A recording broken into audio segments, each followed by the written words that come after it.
மிஷினை பற்றி பார்த்துக்கலாம். நம்ம பிஜிஎஸோட மீட்டிங் மிஷின் தான் இது. நீங்கள் 5 மாடுலேருந்து 10 மாடு வரைக்கும் 15 மாடு வச்சுருக்கீங்கன்னா இந்த மிஷினை தாராளமாக எடுத்துக்கலாம். 150 LPM பம்பு போட்டு கொடுத்துருக்கோம். உங்களுக்கு 1/2 HP மோட்ரு வந்துடும். உங்களுக்கு இதுதாங்க ப்ரெஷர் கேஜ். இதில் 350 ப்ரெஷருக்கு மேலே போச்சுன்னா உங்களுக்கு ஆட்டோமேட்டிக்காக பல்சேட்ரு ஒர்க் ஆக ஆரம்பிச்சிடும். இதுதான் பல்சேட்ரு. இப்போ இதை பார்த்தீங்கன்னா இதுதான் ரெகுலேட்டரு. நம்ம இதுதான் வேக்கம் கேஜை அட்ஜஸ்ட் பண்ணுறதுக்கு. உங்களுக்கு ப்ரெஷர் அதிகமாக வேணுனாலும் வச்சுக்கலாம், கம்மி பண்ணாலும் கம்மி பண்ணிக்கலாம். அதனால் இதுதான் பல்சேட்ரு தான் உங்களுக்கு ஒரு இந்த மிஷினோட ஒரு உயிர்னே சொல்லலாம்.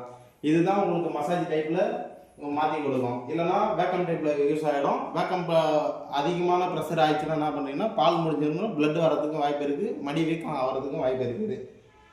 இது 25 லிட்டரு SS பக்கெட். இது இந்த மிஷின் தேவைப்படுறவங்க ஸ்க்ரீனில் இருக்கிற நம்பரை கால் பண்ணி உங்கள் மிஷினை பர்ச்சேஸ் பண்ணிக்கலாம்.